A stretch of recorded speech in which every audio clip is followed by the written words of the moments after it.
बहुत सारे भाजपाई या सतीश मिश्रा के चेले चपाटे ये दुष्प्रचार करते हैं कि अरे ये दलितों का वोट लेने के लिए, अति पिछड़ी जातियों का वोट लेने के लिए ही ये पीडीए चिल्ला रहे हैं। आज लड्डू प्रसाद जैसे शख्सियत को पूर्ण विश्वास हो गया है कि माननीय अखिलेश यादव ने दिल की गहराइयों के साथ मानवर कांशीराम का मिशन अपने कंधों पर उठा लिया है। और 2006 में तो बहुजन समाज पार्टी के राष्ट्रीय अध्यक्ष जी का आदेश आया कि हमारे पोस्टर में, अर्थात बहुजन समाज पार्टी के पोस्टर में, पंपलेट में, बैनर में अब पेरियार रामास्वामी नायकर का चित्र नहीं लगाया। और आज भी बहुजन समाज पार्टी के पोस्टर में और पंपलेट में और उनके बैनर में, होर्डिंग में और उनके दफ्तरों में पेरियार रामास्वामी नायकर का फोटो नहीं, बल्कि आज समाजवादी पार्टी के कार्यालय में समाजवादी पार्टी के द्वारा जो महापुरुषों की जयंतियां मनाई जाती है, पिछला जन्मदिन मनाया था। हाँ, तो पेरियार रामास्वामी नायकर प्रधानता के साथ भारतीय जनता पार्टी की ध्रुवीकरण के प्लानिंग का स्वागत करते हैं और चुनौती देते हैं कि तुम ध्रुवीकरण करो, और दूसरी तरफ हम शोषित पीड़ितों का ध्रुवीकरण करते हैं और ताल ठोक करके आ जाओ मैदान में, तुम्हारा मुकाबला करते हैं। और माननीय अखिलेश यादव करेंगे पूरा साहू महाराजा का मिशन अधूरा, अखिलेश यादव करेंगे पूरा बाबा साहब अम्बेडकर का मिशन अधूरा, अखिलेश यादव करेंगे पूरा मानवर कांशीराम का मिशन अधूरा, और अखिलेश यादव करेंगे पूरा पेरियार ललाई सिंह यादव का मिशन अधूरा, और अखिलेश यादव करेंगे पूरा। अब इसमें कोई और हम निश्चित रूप से। नमस्कार, जय जोहार। आज बड़ी महत्वपूर्ण चर्चा मैं करने जा रहा हूं। हमारे साथ पूर्व कैबिनेट मंत्री दद्दू प्रसाद जी हैं, जिनसे आप सभी भली भांति परिचित हैं, और मान्यवर कांशीराम जी के मार्ग को आगे बढ़ाते हुए उनके मिशन को पूरा करने का जो आपने ठान रखी है, वो जज्बा आज भी दिखाई देता है। तो साथियों, आज चर्चा है समाजवादी पार्टी के राष्ट्रीय अध्यक्ष अखिलेश यादव जी की प्रेस कॉन्फ्रेंस का। आज की जो प्रेस कॉन्फ्रेंस होती है वो अपने आप में एक बड़ी ऐतिहासिक प्रेस कॉन्फ्रेंस है। आज जो मान्यवर साहब के शब्द हुआ करते थे, वही आज अखिलेश यादव जी के शब्द बन गए। तो सर, इस विषय में आप क्या कहना चाहेंगे? आप तो प्रत्यक्षदर्शी रहे हैं इस कार्यक्रम के। हाँ, नहीं, मैं आज देखिए 20 मई 2026 है और मैं बहुत प्रसन्न हूँ, प्रफुल्लित हूँ।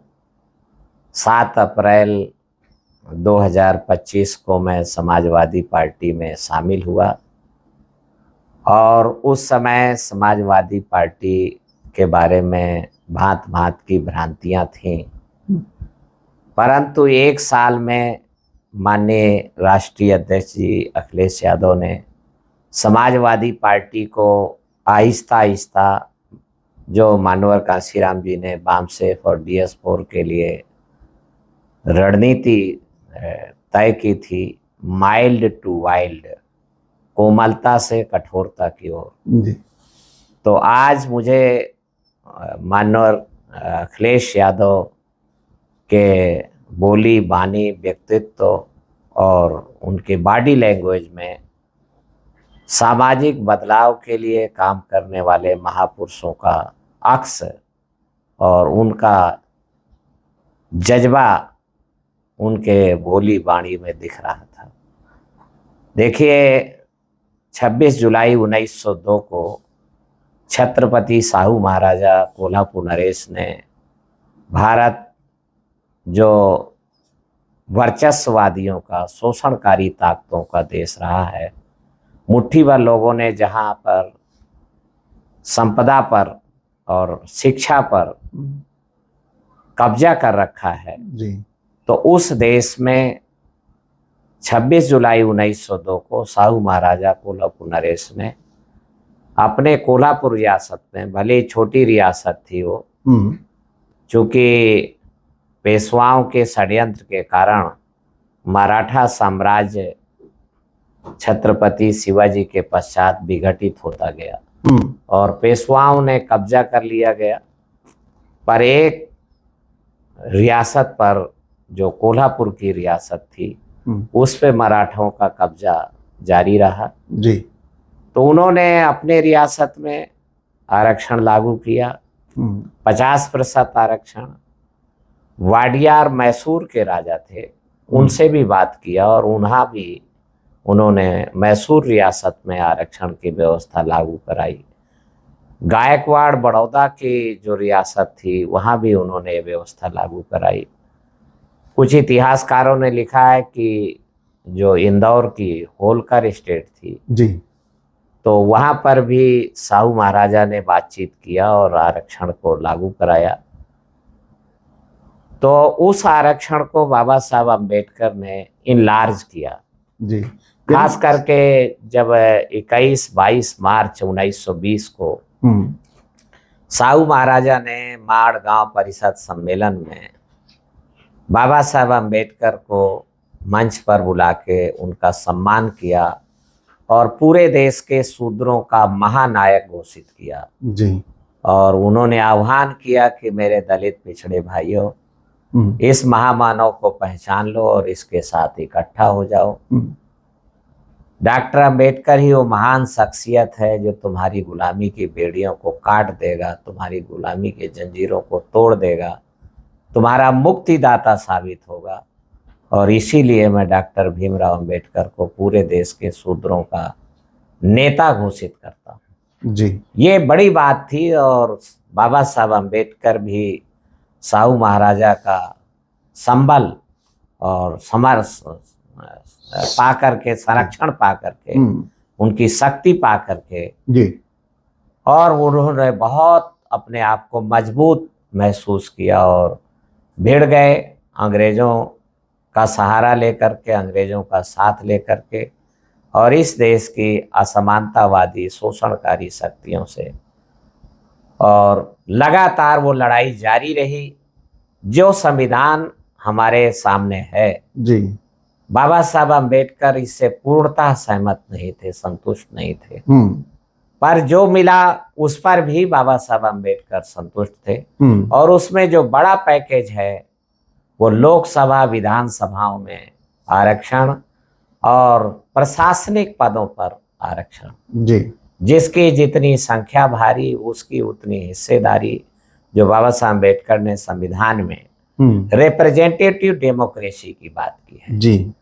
और हम लोग, हमारे सभी महापुरुष, चाहे महात्मा ज्योतिराव फुले, माता सावित्रीबाई फुले, पेरियार रामास्वामी नायकर, छत्रपति साहू महाराजा कोल्हापुर नरेश, परम पूज्य बाबा साहब डॉक्टर भीमराव अंबेडकर, मानवर कांशीराम जी, पूरी तरीके से एकमत हैं सभी जी, कि आरक्षण हमें रियायत के रूप में, मुआवजे के रूप में नहीं चाहिए, किसी भीख के रूप में नहीं चाहिए। लात मारते हैं तुम्हारी भीख पर। हमारी जो आबादी है आनुपातिक हिस्सेदारी चाहिए, जो संविधान में शब्द आया है रिप्रेजेंटेटिव डेमोक्रेसी। जी। मुझे बहुत गुस्सा आता है उन अल्पज्ञ लोगों के ऊपर जो कहते हैं कि वो गरीब हैं, अछूत हैं, सताए गए हैं, इसलिए आरक्षण चाहिए। स्ट्रीट लाइट की रोशनी में हम पढ़े लिखे हैं, अभावग्रस्त जीवन जिए हैं, जी, 2000 साल से अत्याचार सहते रहे हैं, इसलिए आरक्षण चाहिए। बाबा साहब अम्बेडकर ने इन सब को साफ करते हुए कहा कि no reservation in, no concession, no compensation, but reservation is the matter of the participation. ये हिस्सेदारी का मामला है। आज माननीय अखिलेश यादव को मैंने इसी रूप में पाया। बस वही सवाल था मेरा, आपने उत्तर तो दे इसी दिया। रूप में माननीय अखिलेश यादव को पाया जी। और इसलिए मैंने शुरू में ही कहा कि मैं बहुत प्रफुल्लित हूँ, आह्लादित हूँ, आनंदित हूँ कि हम भी हिचकिचाते हुए दबे पांव समाजवादी पार्टी में आए थे। हालांकि हमारी मुलाकातें माननीय अखिलेश यादव के साथ अगस्त 2017 से लगातार होती रही हैं जी। और हम चूंकि मानवर कांशीराम साहब के न रहने के बाद जी 2003 के बाद ही जब उनकी आवाज 15 सितंबर 2003 को चली गई और वो बोल नहीं सके उसके बाद, तो हम तभी से अवसाद में थे, दुख में थे कि हमारी इस मिशन का क्या होगा। जी। विधायक जीत जाना, मंत्री हो जाना, ये कोई बड़ी बात नहीं है, पर जो इस देश में सामाजिक बदलाव का और समता, स्वतंत्रता, बंधुत्व और न्याय पर आधारित सामाजिक व्यवस्था की स्थापना का एक बड़ा लक्ष्य है, उसका क्या होगा। क्योंकि हमने देख लिया था कि और बाबा मानवर कांशीराम साहब के निर्देश के विपरीत जाकर के उन्होंने हमेशा कहा कि सामाजिक बदलाव का आंदोलन शोषितों, पीड़ितों के द्वारा अपने पैरों पर खड़े होकर ही चलाया जा सकता है। पर वो तो मानवर कांशीराम जी की आवाज चले जाने के बाद ही 22 अक्टूबर 2003 को नज़ारा लखनऊ के अंबेडकर मैदान, जो आज मानवर कांशीराम स्मारक है जी, वहां पर देखा। मैं याद दिलाना चाहूंगा कि 1987 में इलस्ट्रेटेड वीकली को दिए गए इंटरव्यू में जब इलस्ट्रेटेड वीकली के पत्रकार ने जोर दे के पूछा कि आप उच्च वर्ग के लोगों को अपनी पार्टी में शामिल क्यों नहीं करते हैं, तो मानवर कांशीराम जी ने कहा कि उच्च वर्ग के लोगों की 6 राजनीतिक दल राष्ट्रीय मान्यता प्राप्त पार्टियां हैं।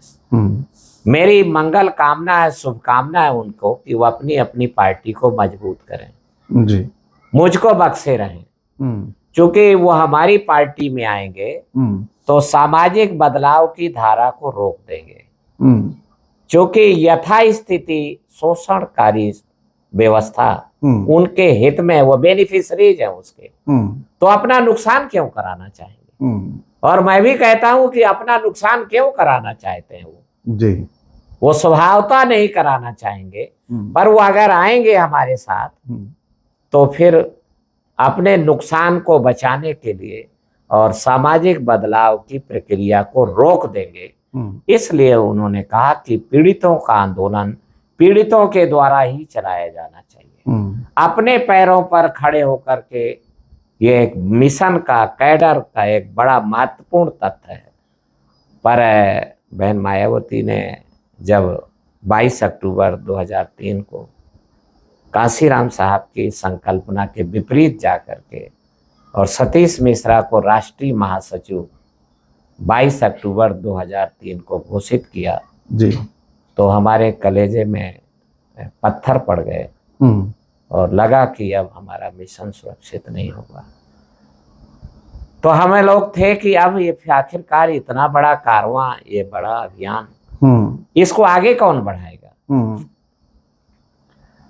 दलितों पिछड़ों के बीच में नफरत पैदा करने का अभियान 1995 से लगातार भारतीय जनता पार्टी के षड्यंत्र के द्वारा चलाया जाता रहा है। क्योंकि अगर दलित अलग हो जाते हैं, पिछड़े अलग लड़ते हैं, एब्सोल्युटली सत्य है, कुछ ज्यादा नहीं समझवाना है, भारतीय जनता पार्टी शासन करेगी। अगर दलित और पिछड़े इकट्ठे हो जाते हैं तो पूर्ण सत्य है, कुछ ज्यादा नहीं समझाना है, भारतीय जनता पार्टी कभी सत्ता में नहीं आएगी। जी जी। तो इसलिए इनको अलग करने का 1995 में जो अपने आंखों से हमने देखा कि ऐसा हुआ, तो वो मानवर कांशीराम को प्रधानमंत्री से रोकने का षड्यंत्र था कि अगर दलित अलग हो जाएं, पिछड़े अलग हो जाएं जी, तो 1996 में फिर कांशीराम प्राइम मिनिस्टर नहीं बन पाएंगे, अटल बिहारी बनेंगे। पर आज माननीय अखिलेश यादव ने जी वो पूरा ट्रैक पकड़ लिया और पूरा 22 ये पृष्ठ का, ये 22 पन्ने का जी ये प्रबोधन है जी जी, और 22 अलग अलग लोगों ने, जिसमें श्री सीमा राजभर भी हैं, ये डॉक्टर भीमराव अंबेडकर जी की जो 22 प्रतिज्ञाएं थी, हाँ, उसी पर ये 22 लोगों से, ऐसा भी कह सकते हैं, उसी मार्ग पे चलने का हाँ, प्रयास किया, ऐसा भी कह सकते हैं। इसमें माननीय जी सरोज हैं। ये पीडीए में आरक्षण की लूट का मामला है क्या? नहीं, ये आरक्षण की लूट आज से नहीं, ये लगातार संविधान लागू होने के बाद से चल रहा है। अच्छा। और दुखद यह है कि 7 अगस्त 90 को मंडल रिपोर्ट लागू तो कर दी गई, पर बड़े पैमाने पर पिछड़े वर्गों का ही आरक्षण लूटा गया है जी। माननीय राष्ट्रीय अध्यक्ष जी ने आज डाटा उत्तर प्रदेश का बोला है जी कि पिछड़े वर्गों का तो 3.80% ही आरक्षण पूरा हो पाया है उत्तर प्रदेश की सेवाओं में। शेड्यूल कास्ट का तो तब भी 16%, यानी बहुत बड़ा 69,000 शिक्षकों की भर्ती में शेड्यूल कास्ट का तब भी कोटा फुलफिल है। पिछड़ों के साथ बहुत बड़ा धोखा हुआ, बहुत बड़ा धोखा है, और खास करके जो अति पिछड़ी जातियां जी, तो उनके साथ बड़ा धोखा है। भाजपा तो अति पिछड़ों और पिछड़ों की बड़ी हिमायती बनती है। हाँ, तो जिसको वो अपने साथ लेते हैं उसी को तो खा जाना होता है। जी, ये बात तो, ये शोषक वर्ग का जो दूर रहेगा उसको हिस्स कैसे खा पाएंगे जी। तो इसलिए अति पिछड़ी जातियों को पुचकार के फुसला करके ये शोषक का, शैतान का जी, ये तो रवैया है, भेड़िया का ये रवैया ही है, घड़ियाल का जी, ये तो रवैया है। तो भारतीय जनता पार्टी घड़ियाल है, भेड़िया है, और ये छद्म है। तो इसलिए ये अति पिछड़ी जातियों का, अति दलित जातियों का नारा दे करके जी, उनके नेताओं को चमचा बनाते हैं और गुलाम बना के रखते हैं, बोलने नहीं देते हैं, और उनको कोई स्वायत्ता अधिकार नहीं कि वो अपने वर्गीय हितों के लिए कुछ कर सकें। जी, मुझे ध्यान है 2016 में माननीय केशव प्रसाद मौर्य प्रदेश अध्यक्ष थे समाजवादी पार्टी के, भारतीय जनता पार्टी के जी। तो वो कहा गया कि वो मुख्यमंत्री उनको बनाएंगे। जी, ऐसा मैंने स्वतंत्र देव को मुख्यमंत्री बनाएंगे, उनको नहीं बनाएंगे, एसपी बघेल को बना देंगे। तो यहाँ तक कि बुंदेलखंड के इलाके में प्रचार किया गया, निषाद इलाकों में, कि साध्वी निरंजन ज्योत को मुख्यमंत्री बना देंगे। हाँ, ये भी चर्चाएं तो थी। कुछ लोगों ने कहा कि अरे वो कहाँ बनाएंगे उसको मुख्यमंत्री, महिला है। अरे बोले लाल बत्ती तो हम सेंट्रल में दिए हुए हैं, वो लाल बत्ती उठा के यहाँ लगा देना है। और देखो हम तो मायावती को भी बना दिए थे मुख्यमंत्री, तो जब मायावती को बना सकते हैं तो साध्वी निरंजन ज्योत को क्यों नहीं बना सकते। पर लास्ट में 18 मार्च 2017 को जब परिणाम हमने देखा तो मोहन भागवत के आदेश पर दिल्ली से चार्टर्ड प्लेन उड़ा और गोरखपुर गया। गोरखपुर से उड़ करके वो नरेंद्र मोदी से सांकेतिक मुलाकात किया, और मुलाकात करके फिर वो लखनऊ आए, और लखनऊ में पर्ची थमा दी गई केशव मौर्य को कि आपको नाम ऐलान करना है। तो यही बाबू जगजीवन राम के साथ हुआ। बड़ी महीन धार से काटा। हाँ, नहीं, ये षड्यंत्र है।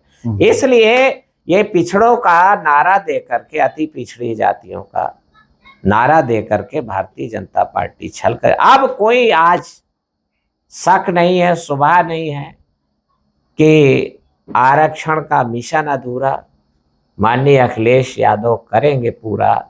जिसकी जितनी संख्या भारी उसकी उतनी हिस्सेदारी, और आरक्षण कोई भीख नहीं, ये अधिकार हमारा है, ये समाजवादी पार्टी में स्थापित हो चुका है।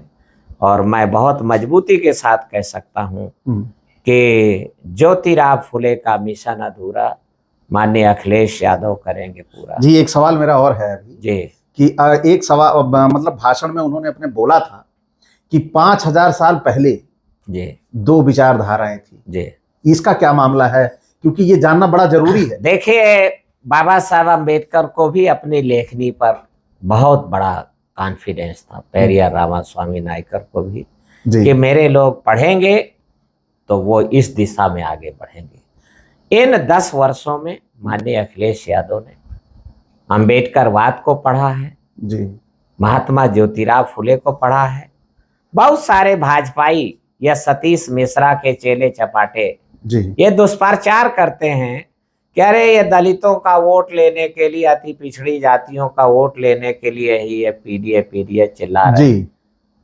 आज दद्दू प्रसाद जैसे शख्सियत को पूर्ण विश्वास हो गया है कि माननीय अखिलेश यादव ने दिल की गहराइयों के साथ मानवर कांशीराम का मिशन अपने कंधों पर उठा लिया है और उस ट्रैक पर चल पड़े हैं।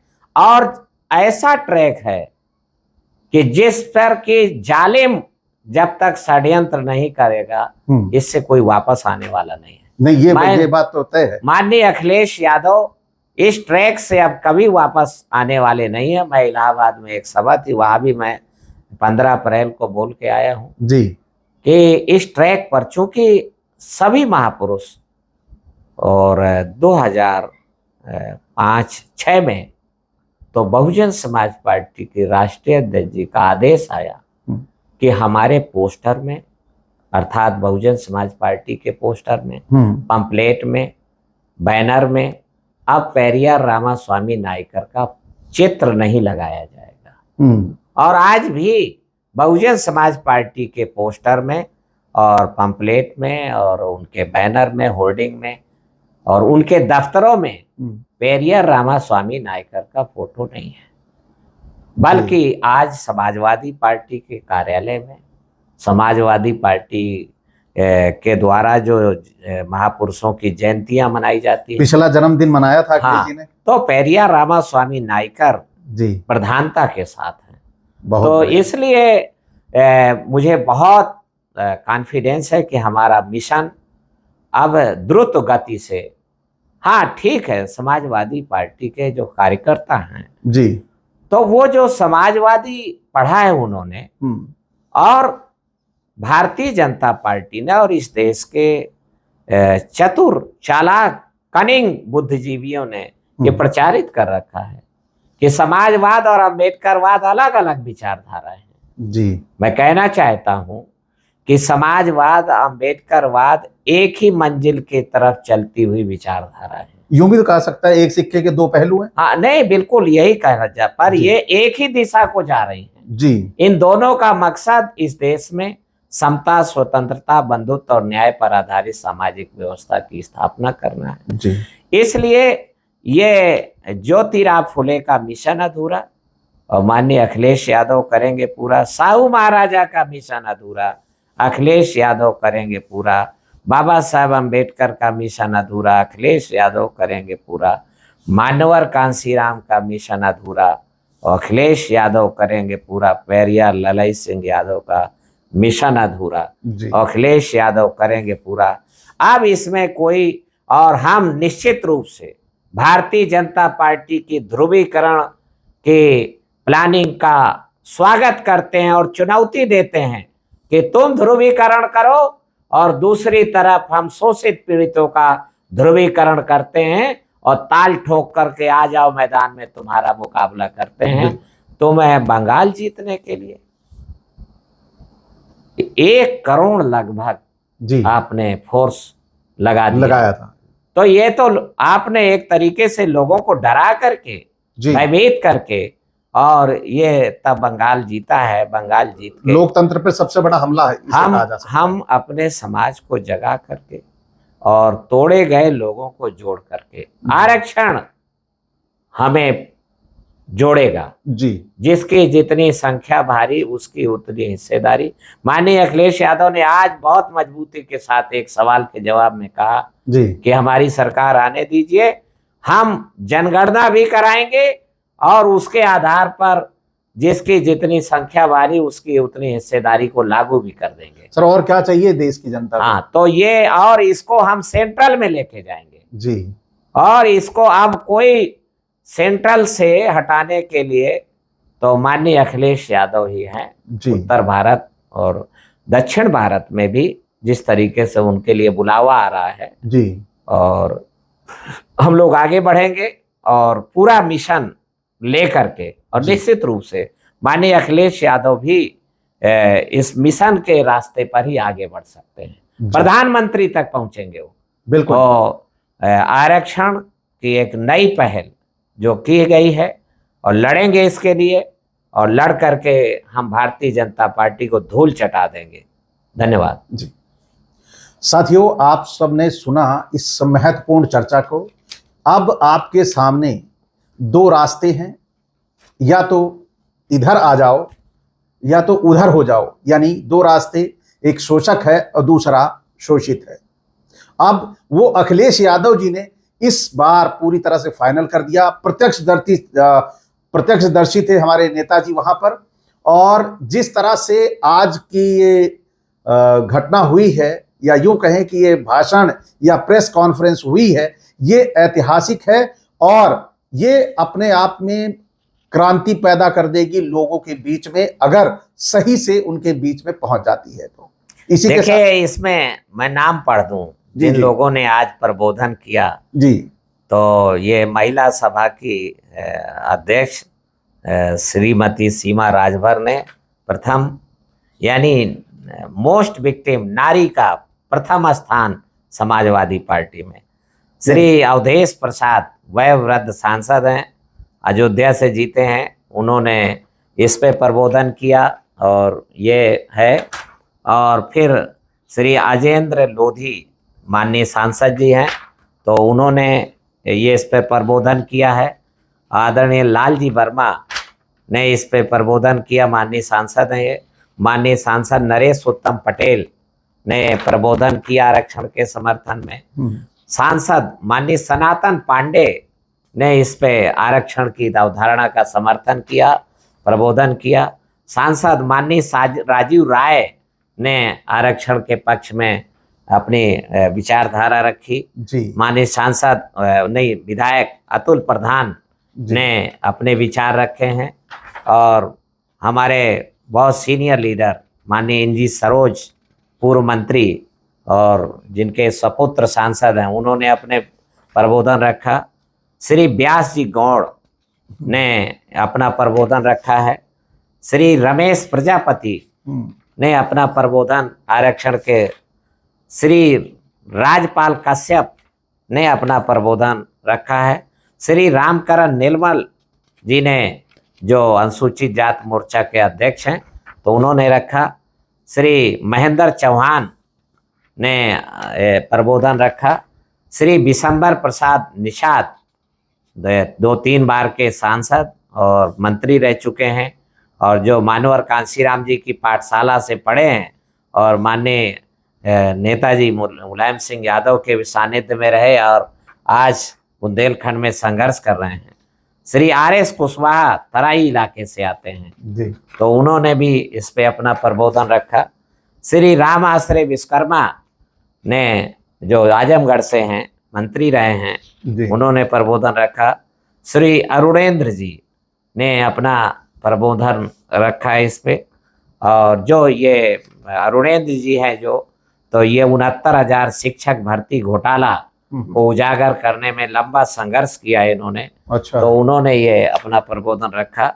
श्री दद्दू प्रसाद मानवर कांशीराम जी के शिष्य हैं जी, और तो इन्होंने भी बुंदेलखंड के से अपना प्रबोधन रखा। श्री बीरेन्द्र सिंह जी ने, जो सांसद हैं, और उन्होंने अपना प्रबोधन रखा है। श्रीमती मधु गुप्ता ने अपना आरक्षण के समर्थन में प्रबोधन रखा। और 22वें नंबर पर माननीय सांसद, लोकप्रिय सांसद माननीय इकरा हसन ने अपना प्रबोधन रखा है। तो माननीय माता प्रसाद पांडे ने अपना भाषण इस पे अलग से रखा। और माननीय शिवपाल यादव ने, जो समाजवादी पार्टी के बहुत मजबूत सीनियर लीडर हैं, तो उन्होंने इस पे अपने विचार रखे हैं। तो इस प्रकार से ये 22 प्रतिज्ञाएं आपने जैसा कहा, तो इस दिशा में है।